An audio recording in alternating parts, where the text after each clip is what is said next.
Hi, everyone. Just wanted to jump in the group today and ask a question for all of you.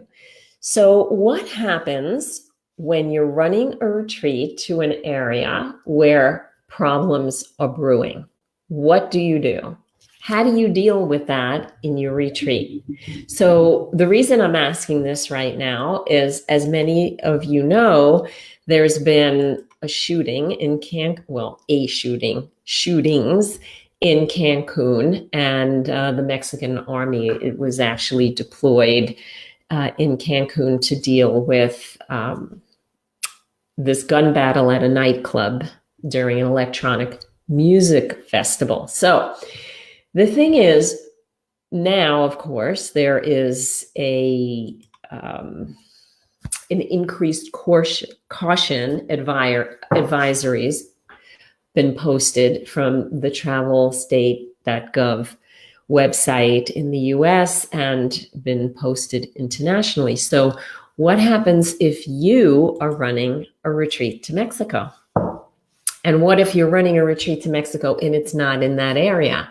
How do you deal with the questions that people are going to be asking you? So the reason I say this is because it's really important as a retreat leader that you are very cautious about the locations you pick for your retreat and that you do your research and due diligence first, right?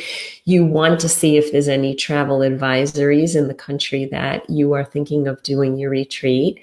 And even if there is a spot in that country where there are problems, not everybody understands geography very well. So, for example, even though things are going on in Cancun, it could be perfectly fine to be traveling someplace else in the country. And you have to be very clear about that. And even on your retreat sales page, inform your people and educate them and address their objections to coming on your trip. Because otherwise, for example, if you are running a trip to Mexico right now and you have a non-refundable deposit on that, it doesn't matter if there's problems in Cancun or not. You're not going to get your money back from that hotel or retreat center. So you really have to do a good job of educating your potential clientele about what's going on. So, for example, Megan has a trip coming up to Teotihuacan, Mexico. So it's 40 minutes outside of Mexico City. And that's like the last place where anything bad happens.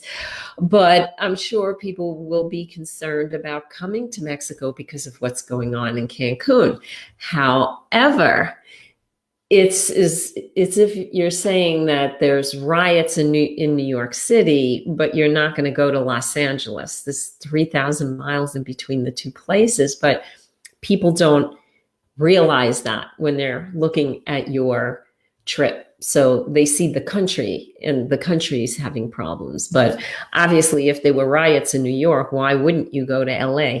Los Angeles, the two have nothing to do with each other.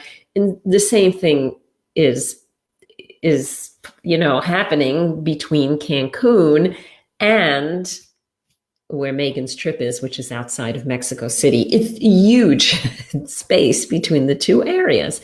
So it is critical to have your eyes open. You are legally responsible for those people who you take on your retreat, which is always why we get so crazy about you guys insuring yourselves and making sure you have the proper legal forms and not waivers.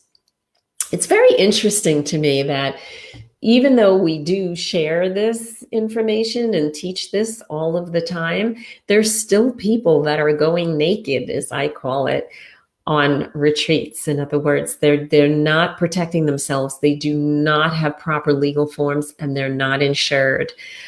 I personally, I don't know how y'all are doing that because I couldn't. I wouldn't put my assets at risk.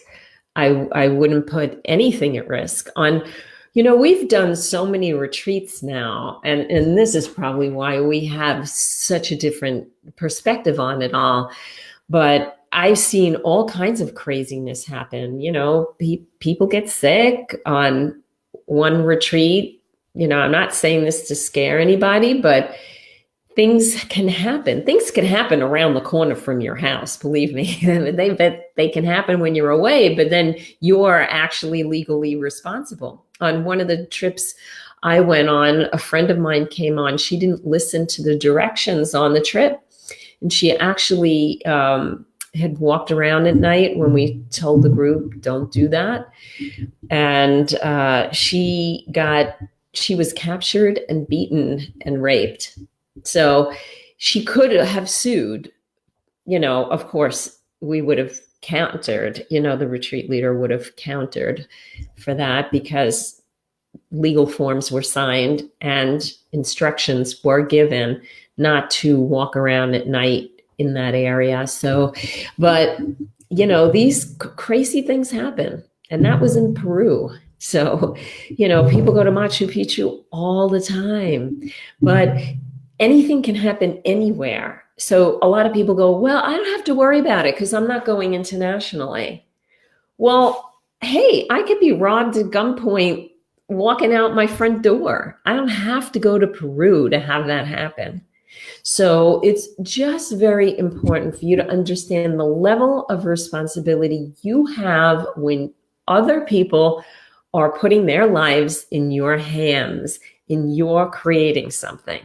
Okay. And it's different going to a workshop because it's not really a travel experience. People are getting their own hotel, they're coming, they're learning, they're leaving.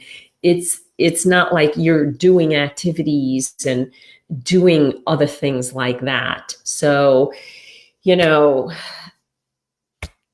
it's rough. It's rough when you're doing it and now you have the responsibility. So these things like this Cancun shooting really makes that stand out in my mind again and brings these kind of things to the forefront.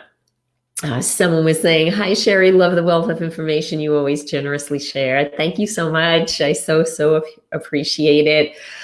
Someone else was asking, who do you recommend for retreat insurance? It depends. Some of the retreat insurances won't insure you unless you are legal. In other words, because they're a seller of travel laws, some insurances won't insure you unless you're a seller of travel. So you have to check into that and see. There's only in the US like one big company that sells it, and it's Aon, which is international. So you have to look into that, but it really depends. Yeah. So you want to make sure not only that you have retreat insurance, but you as a facilitator should have professional liability insurance and general liability insurance in addition. So that is really, really important. And if you want to learn more, please join us this week for our How to Create Your First Sold Out Retreat webinar training. I put the link above. And if you're really serious about retreats, we have our Retreats Made Easy program, which is launching September 5th. We'd love you to join the program. There's more details. There's a link above too, and you'll learn much more about what I'm talking about right now so that you're safe and you protect yourself and you have a good time. I mean, my feeling is this. I love retreats. And so I don't want anything to dampen the vibe. In other words, I want to know I'm properly protected. I want to know that my legal forms are signed. Then I can go and I can enjoy myself and do what I'm meant to do, which is help change lives and make people happy, and have a great time and just watch them blossom on a retreat. That's where our attention should be, right? It's the whole idea for doing retreats. But you still have to be wise and intelligent and protect yourself at the same time, because if you don't, then that just ruins everything in my perspective. So you're not just throwing something together. Doing a retreat is a big deal. And I want people to up their responsibility level for what they're actually doing and give the best they can to their audience. And part of that is being aware and being educated and being insured and having the right legal forms and planning things out properly and all that good stuff. So again, if you haven't joined us for the webinar training this week, come. It's great. You're going to get great information, even though the webinar is called How to Create Your First Sold Out Retreat. Even if you've created some retreats before, it's certainly going to give you a lot of great ideas. So thank you very much for listening. If you have any questions or comments, definitely post below. And I'd love to hear what you have to say. Tell me, do you what when things go wonky in the country that you are doing your retreat at? So let me know. I want you to post below. Tell me what you do and how you mitigate that risk. All right. Thanks for being in the group, everyone. We love you, and I can't wait to see your responses. Bye-bye.